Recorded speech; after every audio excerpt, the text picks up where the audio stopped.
They were all down there doing their physicals today. This is the end of the era.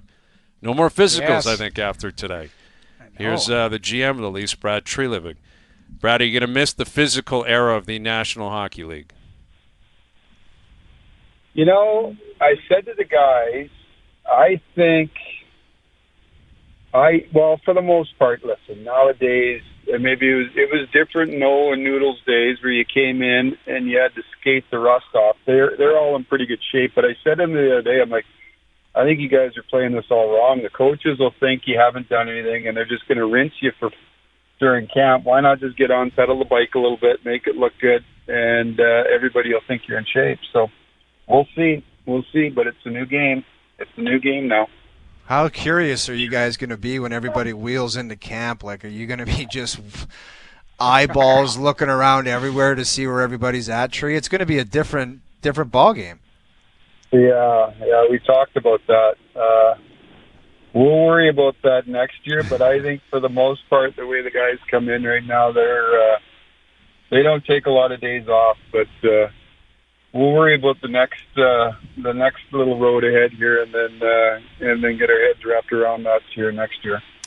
With Brad Treliving, the Leafs back in action or on the ice as of tomorrow, and we're always tracking the size of different guys. Not that we know, not that it really matters, how much weight someone's gained or how much weight someone's lost. But I guess Morgan Rielly has lost 6 pounds year over year, and it. You said today, and I believe he was indicating that the two of you had a pretty candid conversation after last year, and he's taken that conversation to heart, and he had a great off season. And I'm curious, what the expectations are. How are the goalposts moving for Morgan Rielly in terms of what you need out of him this year compared to maybe what you got out of him last year? Yeah, I think, for the most part, Brian, a lot of those things I'd leave just behind closed doors, right? The conversation you have with the players, you talk to your guys all the time. What I'd say about Morgan is, what do we need out of Morgan? We need the best version of Morgan and what he's capable of.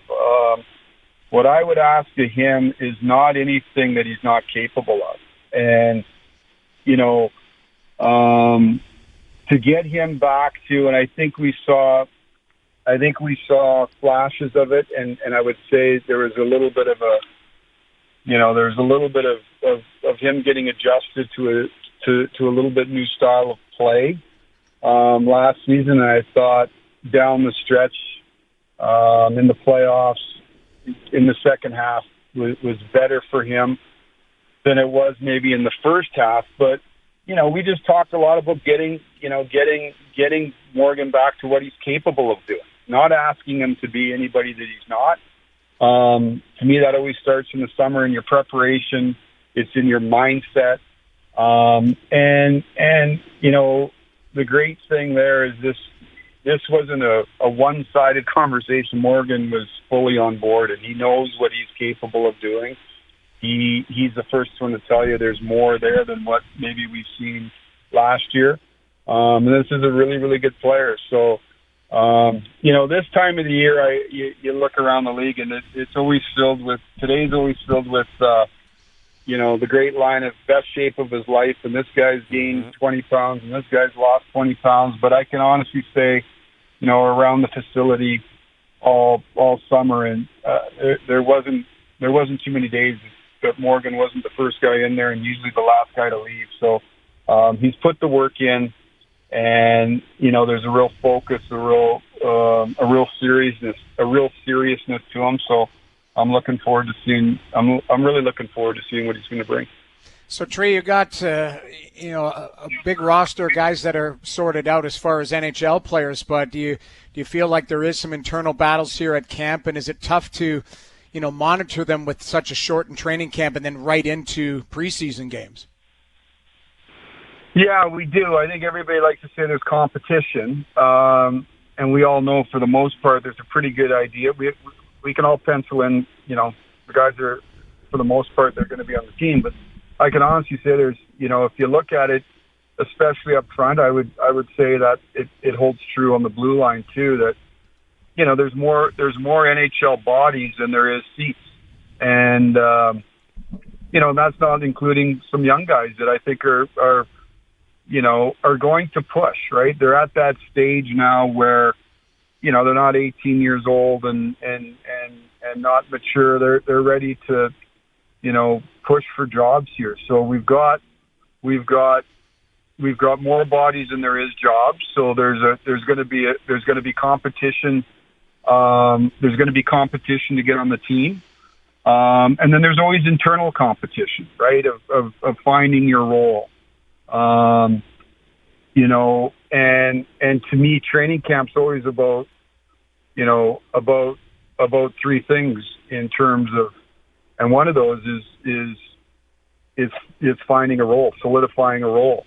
And so I think you're going to see that internal competition of who's going to pick up some power play time, who's going to play with who, where are you going to be slotted in the lineup, what role are you going to fulfill to help us win? And so I'm intrigued about that, and we've got, I guess, just under 3 weeks to figure it out. Tree, we were talking about Matthews off the top, who he's going to play with, and just his basic, expectation this year. Whether obviously Marner's not going to be there, but he should be healthy and raring to go and be dominant regardless of who's on his line. I would agree with you. He looks really, really good. We all know he was fighting through some stuff last year. Never bitched about it. Just dug in and played. And he's an elite player. And so, yeah, it's always great to have as much talent around you, but elite players, they drag others up with them. And I think that he just spent a lot of time with him over the last, he's been here for, almost a month now. There's a seriousness to him too. And, I think he looks great physically. I think he's in a great spot mentally, and he's determined to go out there. Some people say, okay, he had a down year. I'd like, there'd be a lot of guys that pray to have a down year like he had. And it's not just the goals and the points and everything else. He drives our team. He drives it defensively. He drives it from preparation. And I think he's looking forward to the challenge. And listen, we all know there's he's got a different right winger there. Who that's going to be right now, that's what camp is for here right now, is to try to, we're a collection of players. I don't care what happened the year before. To me, I don't really believe momentum carries over. How many guys you've got back? How many new guys?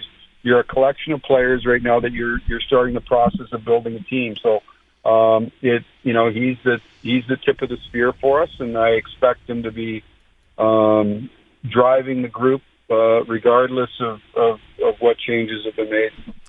With Brad Treliving, it is somewhat unique though to be in pursuit of a first line right winger as camp opens up. Like, we talk a lot about battles, and it's who's the 6th or 7th defenseman, who could be the 13th forward.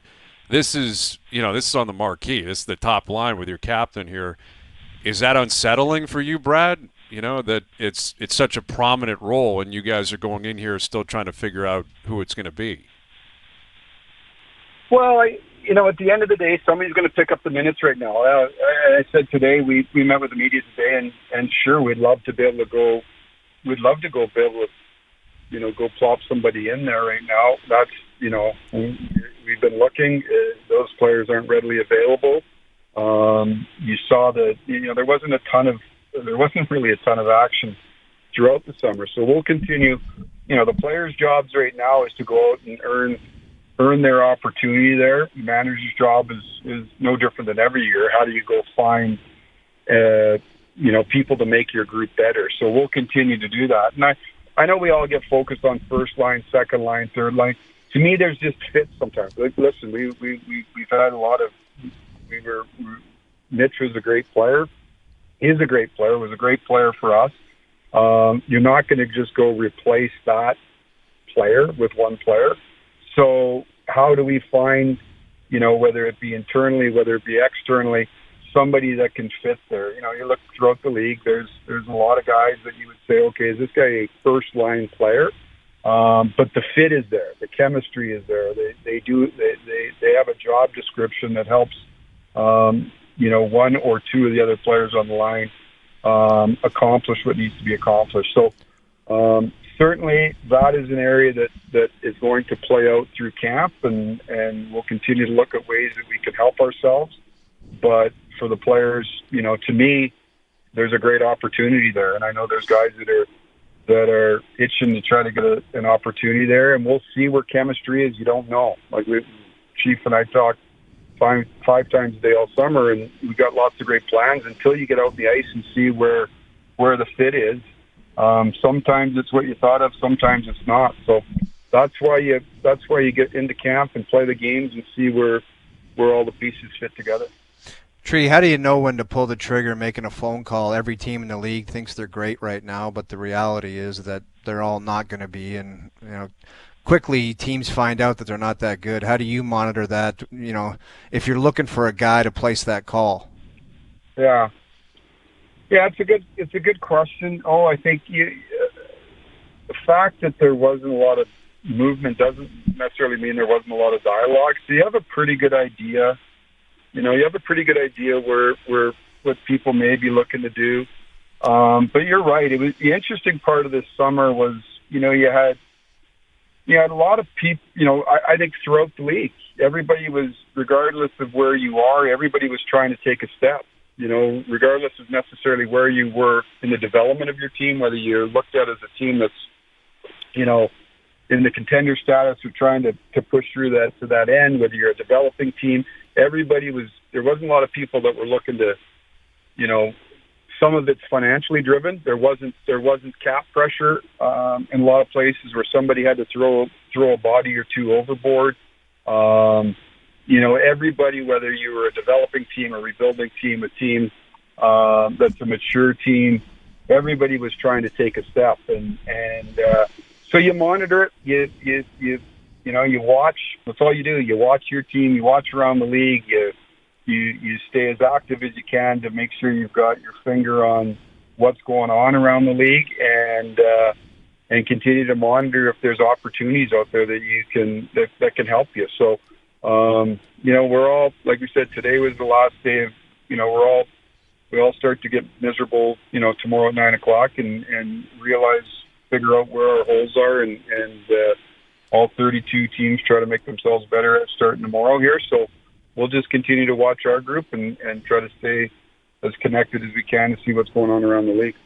Tree, we had a healthy, you know, I wouldn't call it argument, but more of a debate about the goaltending. You know, you've got two good guys. You've got a kid in the minors who's a monster and has an opportunity to be an NHL goaltender as well. But, you know, are you looking for, I mean, maybe this is more between you and Chief, but are you looking for one to push through and play 50+, or are you just comfortable with more, you know, going back and forth and having guys in that 40 range if they're healthy? Yeah, it's a good question. Noodles, it's you know, the more you look around the league, you know, we all know the guys that you know are the guys that play every night, and there's becoming less and less of it. You know, a lot of it too. Sometimes it's schedule driven. We're in a year here where, you know, everything's so compressed with the Olympic schedule. You're playing every other night. You got your back-to-backs, your 3 and 4s, 4 and 6s, all that sort of stuff. So it's not necessarily we're not looking at it and say, okay, somebody's got to go play 50-55. We think strongly between the two guys. We're looking to have good goaltending each night, and we think that, you know, we saw it a year ago at this time. We were sitting here and there were some question marks, right? We believed in both guys, but neither one at the time. I don't know if anybody played more than 20 some odd games. Yeah. And so they both played career highs last year. They were both fresh. Obviously, Stoli went through an injury process throughout the year, but they gave us good goaltending. So we're not necessarily focused of saying, okay, somebody's got to go grab it for 50+. I think what we feel comfortable is we're going to get good goaltending between the two of them. You're right. you've got the Beast down there who's going into his third year now. So, he's coming along. Young Akhtiamov. So we think we've got some depth there in the position. But, between Anthony and Joe, we want to keep them healthy. And if they are, we think we're going to get good goaltending each night, and that's the expectation. With Brad Treliving. So, this is the first time in over a decade Brendan Shanahan is not running the operation down there, and that was obviously, a significant change in terms of the organization's hierarchy, and he was the guy that brought you in. And I think a lot of people are curious about, the day-to-day operation with Shanahan not around. I'm interested in that, or I guess I'm going to ask you that, Brad, in terms of your role and your day-to-day operations. How different is it this year compared to last year? Well, it's changed a little bit. Obviously, Shanny had a big. I mean, he was the president of the team, and he had a big influence on the team. And we talked, every day and throughout the day, and so he'll be missed. My role, for the most part, really hasn't changed. It's focusing on our team. It's focusing on our players, our staff. How do I best support them? How do I, at the end of the day, how do we put the pieces here together and make our team as good as it can be? And so the job description hasn't changed. There's a few different things now that I'm more involved in than they were previously. But I'm very fortunate to have a great staff around me, and they've taken on some more things, whether it be through Brandon Pridham, Shane Doan, throughout the organization, the different departments. So there's a little bit more that's come through in terms of the transition, but I know where my focus is, and that hasn't changed, from last year to this year, and so where my energy is directed, it'll be for the most part exactly how it's been since I got here.